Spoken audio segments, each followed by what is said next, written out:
The Secrets of Star Trek is brought to you by the Star Quest Production Network and is made possible by our many generous patrons. If you'd like to support the podcast, please visit sqpn.com/give. You're listening to The Secrets of Star Trek episode 101. Captain to bridge. Spock here. Make it so. Surrender is not an option. Attention crew of the Enterprise, this is James Kirk. We are all explorers, driven to know what's over the horizon, what's beyond our own shores. We would have helped you get home if you had asked. That's who Starfleet is.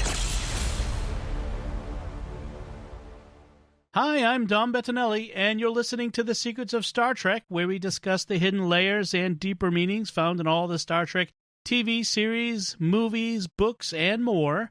And today we're discussing the Deep Space Nine episode, Q-less. Joining me today on the panel are Father Cory Sticha. Hi, Father Cory. How's it going? Very well, thanks. And Jimmy Akin. Hi, Jimmy. So I thought the people who were clueless were the writers of this episode. I wish this episode was Q-less. It did not have Q in it. But apparently they thought Q would boost the ratings, and so, okay, maybe, but for everybody but me, when I see Q in an episode, I cringe. I mean, there are a few good ones, but on average, if all I know is this has Q in it, I'm less inclined to watch it. It is interesting that Q only shows up in this episode of DS9. Then he jumps over to Voyager for the rest of it. Well, it's a little, we could talk about that a bit. At this point, John Delancey had been playing Q for 5 years in Star Trek, in Next Gen. Yes. Well, the DS9 cast, except for Colin Meaney, had been at it for 5 episodes. Like, they're brand new. So there's this strange dynamic on the set between the guest star, who is very comfortable in his character, versus the regular cast, who are very brand new to their characters. And so at times, we are told by the behind-the-scenes material that Delancey treated Avery Brooks and the others like the new kids on the block, and it's sort of like, this is how Star Trek is done, sort of thing, which created some tension at times, I guess, because Avery Brooks is the lead. Wait, Avery Brooks was in tension with somebody? I find that hard to believe. Right. So, yes. So as you mentioned, this is the 5th episode of the series, and they decided they're still at that phase where we have a new Star Trek series, and we have to kind of give it its push, its boost by bringing stuff over from the old one, that sort of stuff. So that's probably where this comes from. And originally, this was going to be actually literally a Q-less episode. This was just going to be Vash and having her interact with them, having been left behind by Q in the Gamma Quadrant. I'm going to make that mistake more than once. Then the title would have made sense. They should have updated the title. Right. Because who is supposed to be clueless in this episode? Well, I think the idea is she wants to leave Q behind. She wants to be Q-less. But yeah, it didn't really make sense. They could name it Q-full, because then you could say it's awful. Yeah, right. So let's get into the episode. So it starts with Bashir, once again, the young man on the make, trying to impress a young Bajoran woman by telling this story of his final exam. This famous story, actually, the whole pre-ganglionic fiber, post-ganglionic nerve thing that comes up several times in the series for his final exam. And so Julian Bashir's character was not meant to be as unpopular as he was in the beginning, and they didn't turn it around until they made him a secret agent in the holochamber, and then where he really got popular is when they made him genetically engineered. But early on, he was like a failure as a character, and the viewers did not like him. And it's like hitting on women awkwardly and arrogantly makes us want to hate Bashir. Why did not the first season writers understand that? Right. Well, at one point, they decide to just pretty much shove him to the side in this episode and make him sleep through everything, which is kind of indicative. I do like, though, that O'Brien is in the background of this scene, laughing at Bashir and rolling his eyes at him the whole time.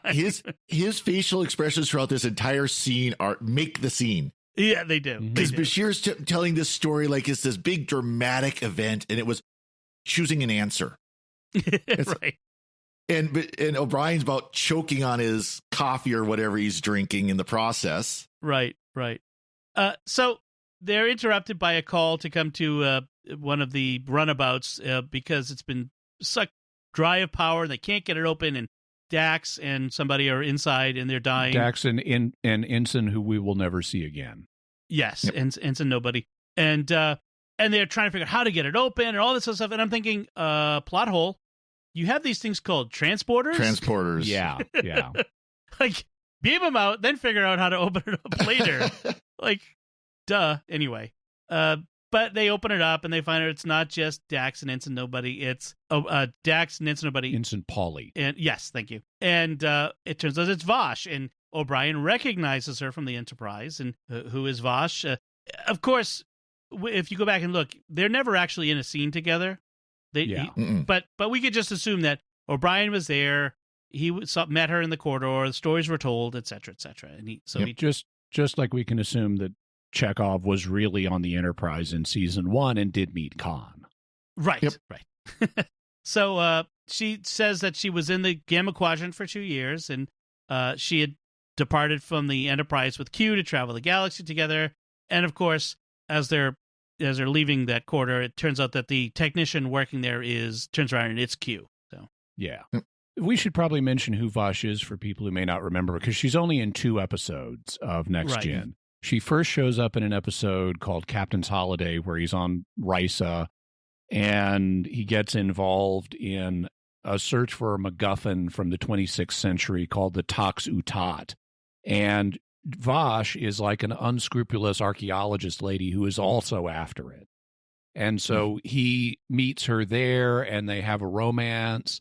And then later she shows up on another episode of Next Gen, which is where O'Brien theoretically knows her from, where she came on board the Enterprise and Q also showed up. This episode was called Cupid.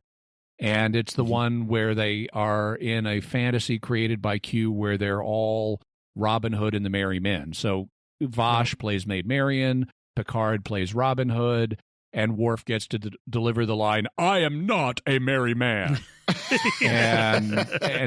and then at the end of that episode, Vosh goes off to explore the galaxy with Q. Yes. And so now this is the first we've seen of her since then. He dumped her, or she dumped him, she says, in the Gamma Quadrant 2 years ago, and got found by Dax and Ensign we will never see again, and brought back to the Alpha Quadrant. So I like this scene because, again, Bashir is examining her in the sick bay and unethically starts flirting with her. Yeah. And but she does, like, he says, "Oh, so you're cut off from civilization," and she puts him in his place, like, Gamma Quadrant, lots of civilizations, many older than human civilizations, so it wasn't that bad. Sisko is suspicious, of course. This is a very, how do I put it? Very tightly wound Sisko at this point still. He's a little uptight, more uptight than he will be. But so I thought that was interesting. Vash wants to store her treasures in an assay office. I love that we finally get to see the assay office, because we hear about it periodically, but we don't get to see it. What I like less is that it's basically a bunch of storage lockers, and they're not really doing a lot of assaying in there. Right. In fact, the assayer is remarkably uninterested and flippant about the stuff that Vash is storing. He's not assiduously assaying this stuff to find out its value. What is an assay office? What's an assayer do? Assaying it can be used different ways. It's like testing stuff. So you can do chemical assays to find out what something is made of. I've always understood, since this is a trading post, that it's trading assaying, where you like establishing the value of stuff and for purposes like an appraiser, right? Okay. To figure out for trade relations, what's the assayed value of this thing. They're apparently treating it in this episode basically like safe deposit boxes. Yeah. Okay. Really, really high-tech safe deposit boxes. Right. One of her treasures is apparently a glowing orb, but not an orb of the prophets. That's not at all a thing yet here. The effect is a little close, though. I mean, it's like, yes. Oh, that's some kind of Bajoran orb-looking thing. Right. She also has to, in order to secure the thing, she has to enter an access code by typing it in and give a retina scan. Yeah. It's primitive for us. 5-digit access code, by the way. I thought that was a nice throwback there.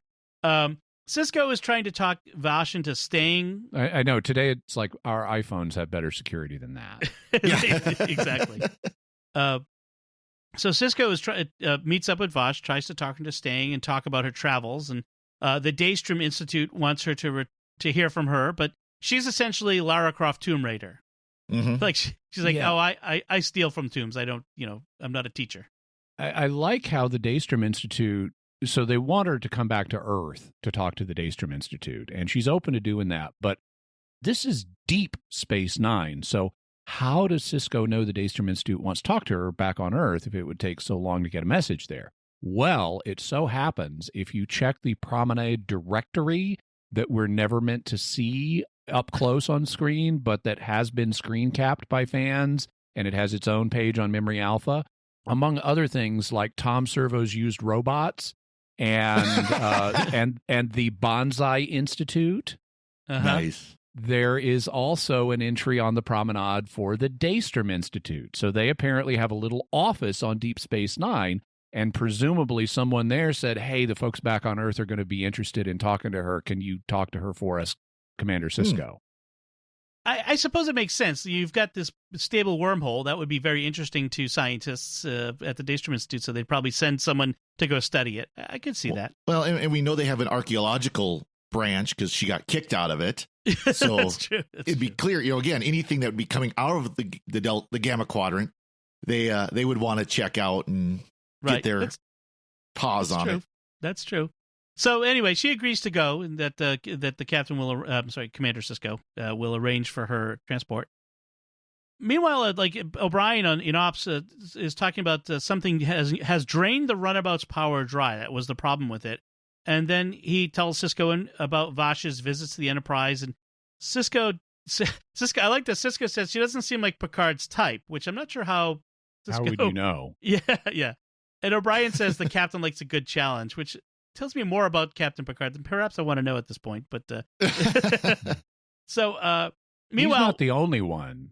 I mean, as we're about to see in a scene or so. Right. Well, that's right. We get this scene of Vash in her guest quarters, and we're told in the behind-the-scenes material that they tried to write this scene with as many people coming and going as possible. They really wanted to turn this into a centerpiece scene here. So comedy kind of thing. Yeah. Right. So Q shows up, and she's trying to unpack, and he keeps like blinking and making all the things go back into her bag. And they discuss whether she left him or he left her. She calls him arrogant, overbearing, and a know-it-all. He says, "Well, I do know it all." And she goes, "That makes it worse," which is a funny little line. He also, so his motive in this scene is he really wants her to be his companion and go traveling again. And because he's apparently gotten a thrill by having a human companion he can show the universe to. And he is so pushy and arrogant and obnoxious, and he wants a traveling companion to go see time and space. Who does this sound like? I mean, yeah, exactly. Does this sound like? Q is like a really obnoxious, frightening Doctor Who. Right. Yes, he is. Which, by the way, John Delancey for number 14? No. I'm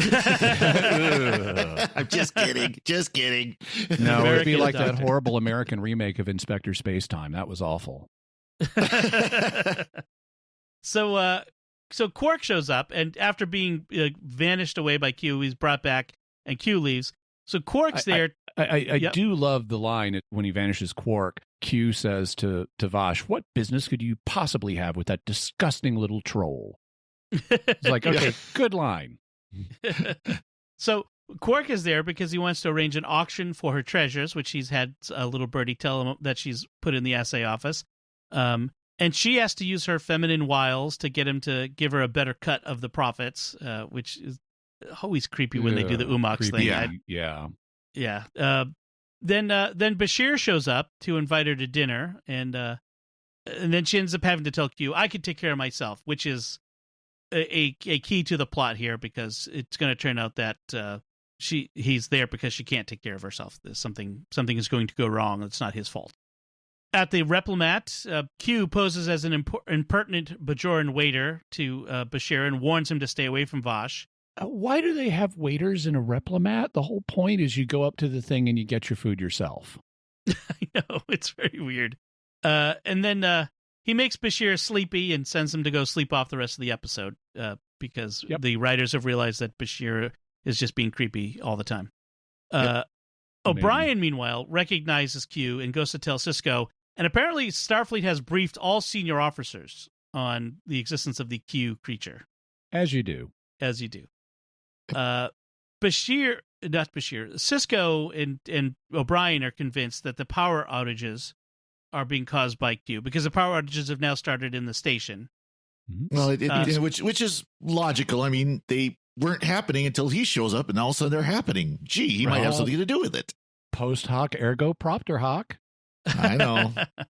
So Sisko goes to confront Vosh at Quark's, and Q shows up and tells him, tell me, Commander, is Starfleet penalizing you, or did you actually request such a dismal command? Ooh, what a burn. Yes. And Q denies being responsible for the power outages.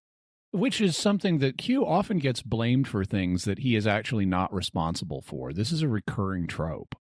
Yes, yes. And when Sisko demands to talk with Q alone, Q makes everyone disappear. Be careful. He's like a bad genie. Be careful how you phrase things with Q.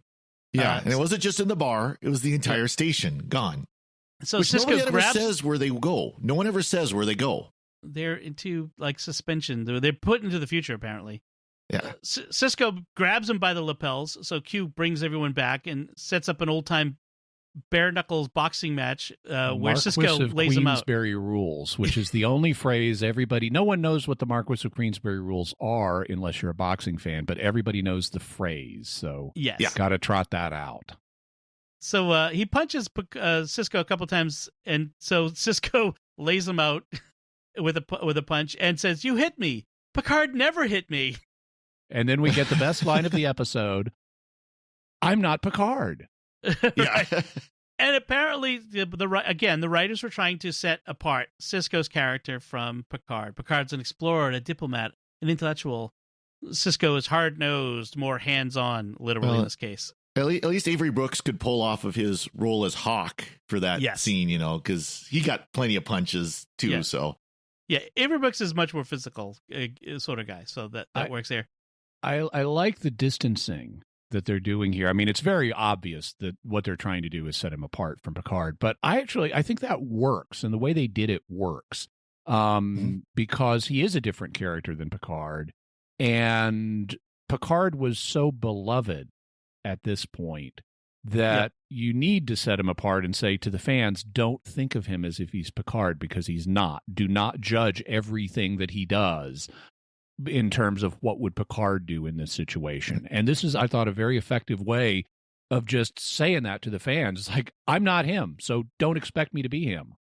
Well, that's especially important because, of course, what's the first thing we hear from Sisko and the pilot, which again was only 5 weeks before this, that he hates Picard, that he had an animosity against Picard. And so you create your new lead character hating your favorite lead character from the previous series. Right. So you got to have that separation. Yes.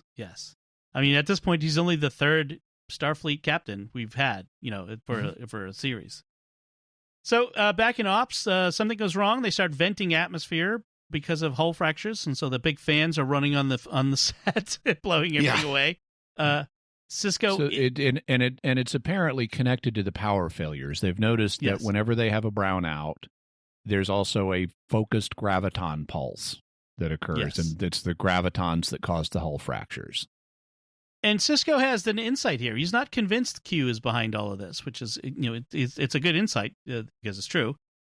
So Odo, meanwhile, we get to see Odo in this one. He confronts Quark about his upcoming auction, and they get into a discussion of the pursuit of things. Yeah, and Odo's makeup looks really bad in this episode. I mean, he looks very old. This is not the makeup they ended up going with later on, which is good because this is terrible makeup for Odo. Yeah. Yeah. But Quark does start trying to intrigue him about material possessions, and he actually comes up with one that does momentarily intrigue Odo, a latinum-plated bucket to sleep in. For a minute, he thinks about it. But... Well, that makes sense, though, because everything else he mentions, Odo could just make it appear like he has one. Right. You know, a suit. Well, he could just put on a new suit. He could just change himself to look like a new suit, a ring. But the bucket, he can't do that. But he says, I don't want anything more than my work. His work is enough.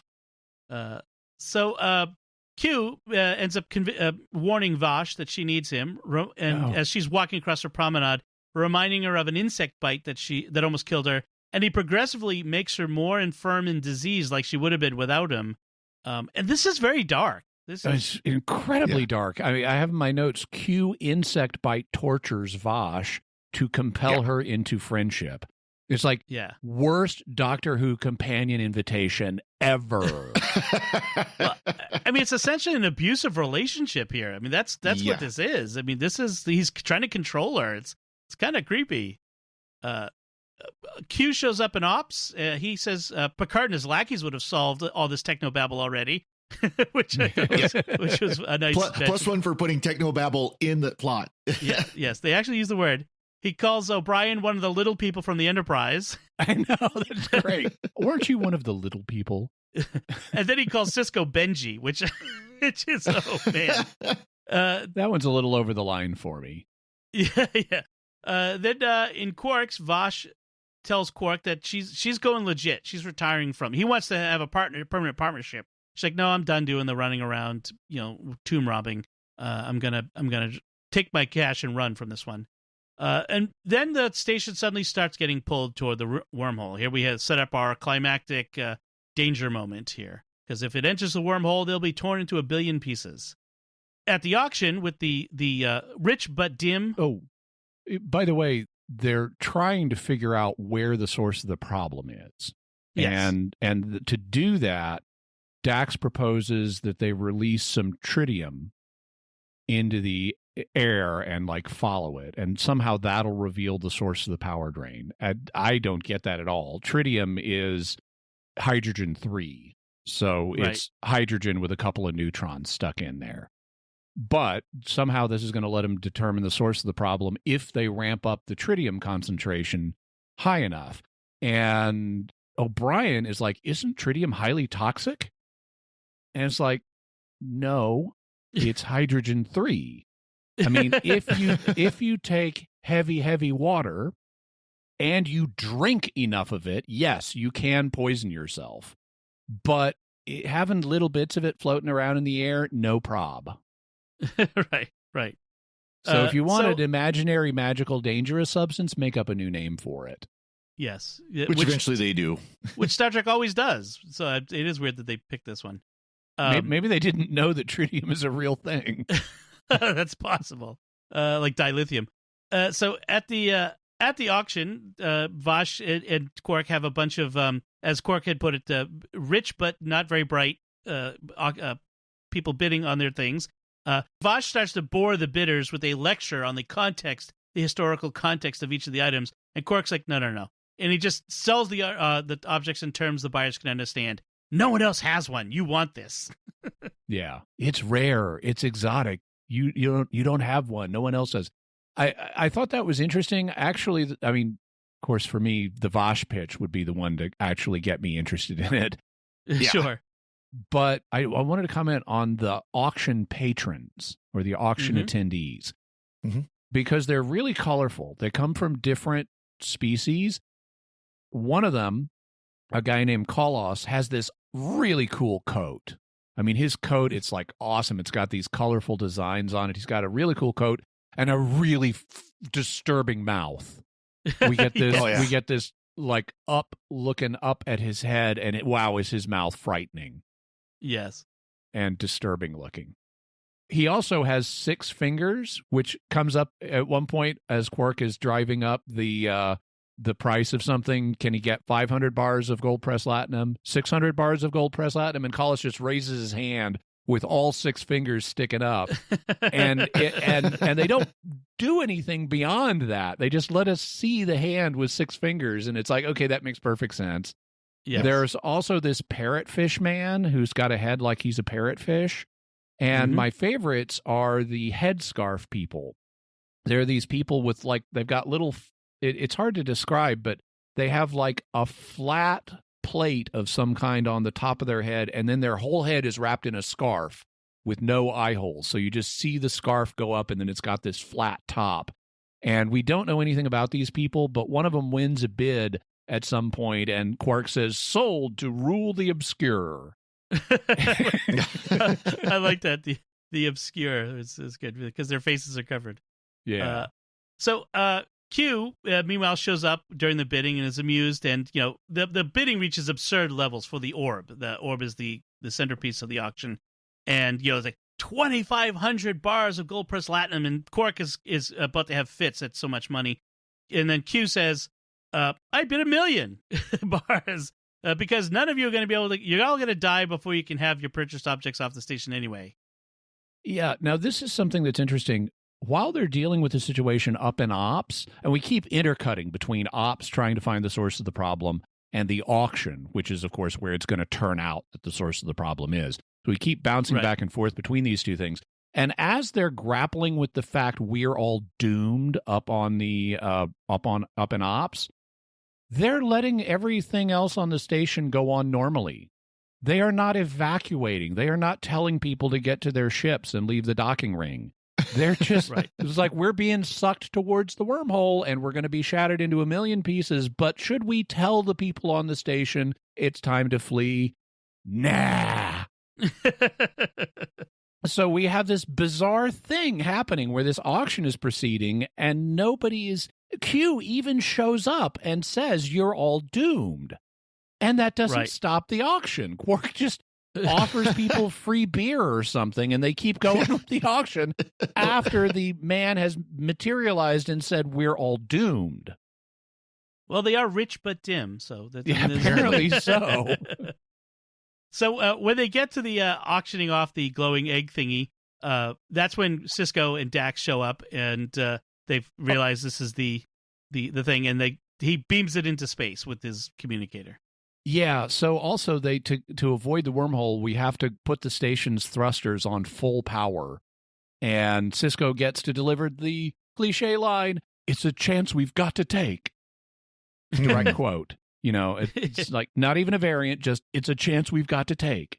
And so they take the chance and put the station's engines on full power, and it helps a little bit, but then they find the glowing egg thingy, and they beam it 500 meters off the docking bay.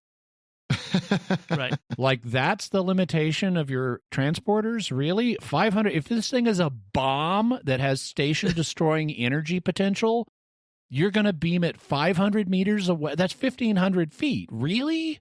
Yeah. Right. But they do, and it goes boom, and we get a glowing space manta ray that flies out of it. Yes. Well, it's a good thing that didn't appear in the middle of Quarks. That would have been a bad thing. Better than the moon turning out to be an egg, so sure. Yeah. Moon dragon egg. Anyway. So anyway, after all this is settled out, and Quark is sad at not getting his hundreds of bars of gold press latinum, he does try to interest Vosh into some more shady tomb robbing, and Q shows up, and he says, "Oh, why are you going to Earth? It's so boring. 1,000 years ago it had character. Crusades, Spanish Inquisition, Watergate." Yeah, I love that. Now it's just mind-numbingly dull. Yes. So he says he does admit that seeing the universe through Vosh's eyes, he was able to experience wonder for the first time. And so, but he lets her go, and she's gonna presumably go off and do her thing, tomb robbing at some new dig that Quark told her about. Tartarus 5. Yes. And then this is where Bashir shows up at the end, having slept through everything. And there's this weird counterpoint where Dax is sitting there in Quark's watching all these things happen silently. And like even like she doesn't even like Bashir says to her, "Oh, what's going on? Anything happen?" And she just kind of looks at him enigmatically and walks away. And I thought it was kind of an odd choice. It was kind of an odd ending, yeah. It was an odd choice. I thought, and Julian is like, I feel like I've been asleep for days, and that's the joke you have. You missed all the main plot this episode, and I thought it was an odd choice. I kind of liked it though. I thought if they'd added some dialogue for Dax, like "you have no idea," would be the best thing that she could have said. But almost any dialogue they add would detract from the joke. I kind of like leaving the joke just hanging there. Right. In the end, some of the writers felt they'd missed on this episode. I think we agree. You think? They liked Q, but it was too much Q in this episode and not enough of our regular characters who there was no emotional impact for them because we didn't had known them by this point yet. And so they're all in the background. Q is such a big personality, it just takes over the whole thing. I don't know why the writers of Star Trek like Q. I mean, I have nothing against John Delancey, but of the Next Gen episodes, the ones where I can think of two good Q, well, maybe three. The first is where he does It's a Wonderful Life with Picard. Right. That's I think the best use of Q. The second best use of Q is where he loses his powers. Yeah. And then the third best use of Q, which is one where he plays a purely functional role, where he transports them into the Beta Quadrant so they can meet the Borg for the first time, and Picard has to beg to get back home. But Q plays it's really the Borg that are the center of that episode. All the other times Q shows up in Next Gen, it's like, oh please, this subtracts rather than adds to the episode. Right. Yeah. At least for me. I think if they like him because having an omnipotent Loki type character, I'd rather have Loki. You just have Loki show up. Right. Well, but having a character like this who's sort of unpredictable, a chaotic figure, I think writers like that. Who's all powerful, who can do anything, and therefore it means that they can do anything they want with it. And I think they really enjoy that. But you're right; it can become overdone. I think there's also the comic relief aspect of it too, though. They see that this is a humorous episode. This isn't one of the more serious, plot moving episodes. This is just humorous, and unfortunately, that's kind of how he definitely got used in Voyager, right? With the whole comic relief, Q Civil War, and all that stuff that they had, which was hitting on Janeway all the time and all that stuff. It just was more the humorous side of it than it was anything real serious. At least based on my memory, there was one good Q episode in Voyager, and that was the Death Wish one. Yes. Right. I'll agree with that. Yeah. And I think John Delancey is a good actor, and I think he pulls it off, with what he's given. I like that sort of when he's given this role. But I agree. They like giving him the snappy dialogue. Ira Steven Behr loves that sort of quippy dialogue. It's obvious in his episodes. So they like doing that with him too. I think that's part of it. John Delancey said in this episode he felt like Q was out of character, like he was acting like a lovesick puppy. That he's best when dealing with large philosophical issues, like Death Wish was, and like with Picard's It's a Wonderful Life episode, that sort of stuff. Those were the best episodes for Q, not this sort of thing. Yeah, and another one that would fit that is the Cupid Maid Marian Robin Hood thing. It's like that's misusing Q. If you have someone with fantastically superhuman powers, that's the issue. Right. That's on the table. Not like, let's use his fantastically superhuman powers to make a holodeck episode without the holodeck. Right. Right. Now, let me quickly. Did he ever show up in Enterprise? No, they never used him. Okay, I didn't think so, but I was trying to remember it with this. So he's only ever in TNG, DS9, and Voyager. There was a recent interview where he was asked, would he come back to Picard? And of course, first thing he says is, I'm old now. I wouldn't, Q's not going to. But then, of course, Q could, pretend to be old. He showed up old to mock Picard because Picard got old. Yes, but I could see that. Brent Spiner said the same thing, and they found a way. So Q does never show, like we said, never shows up again in DS9, but he's in Voyager a lot. Vash never shows up in any Trek again, so this is her last appearance in any Trek. So, so that's it. Any final thoughts from either of you on this episode? Anything less just to say on Nothing here. Okay, all right. So, I kind of like Q. There are episodes I really don't like him in. I thought Farpoint was a little weird. I didn't really like him in that one, but we just hate Farpoint in general. Q or not, we just didn't like Farpoint. Period. Yeah, but I kind of like I like the quippy thing, the dialogue and the humor.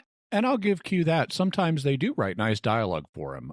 I like the disgusting little troll line in this episode. Yes. There's also a nice burn that he has for Worf. Eat any good books lately? In in another episode. So he does sometimes. I don't hate Q. It's just on and sometimes they do good stuff with him, but on balance, I find I'm less inclined to rewatch episodes that have him than that don't have him. Yeah. Right. They tend to misuse Q. Yeah. Yeah. All right. So I think that should wrap it up for this one. I think that's enough. That we've done justice to this episode. So we do want to take a moment to thank our patrons who make it possible for us to create The Secrets of Star Trek, including Dennis, Fonseca, Mary, Jeffrey, and Richard. Their generous donations at sqpn.com/give make it possible for us to create The Secrets of Star Trek and all the shows at StarQuest. You can join them by visiting sqpn.com/give. We'd also like to thank Victor Lambs, who edits the show for us every week. So that's it from us. What do you think of Q-less, this episode of Deep Space Nine, or Q in general? You can let us know by commenting on the show at sqpn.com/trek, or on our Facebook page at facebook.com/StarQuestMedia, or send an email to trek@sqpn.com. We'll be back next time when we'll be discussing the Voyager episode, Emanations. Until then, Jimmy Akin, thank you for joining me and sharing The Secrets of Star Trek. Thanks, Dom, and live long and prosper. Father Cory Sticha, thank you as well. Thank you, Dom. And once again, I am Dom Bettinelli. Thank you for listening to The Secrets of Star Trek on StarQuest, and remember, bid high and bid often.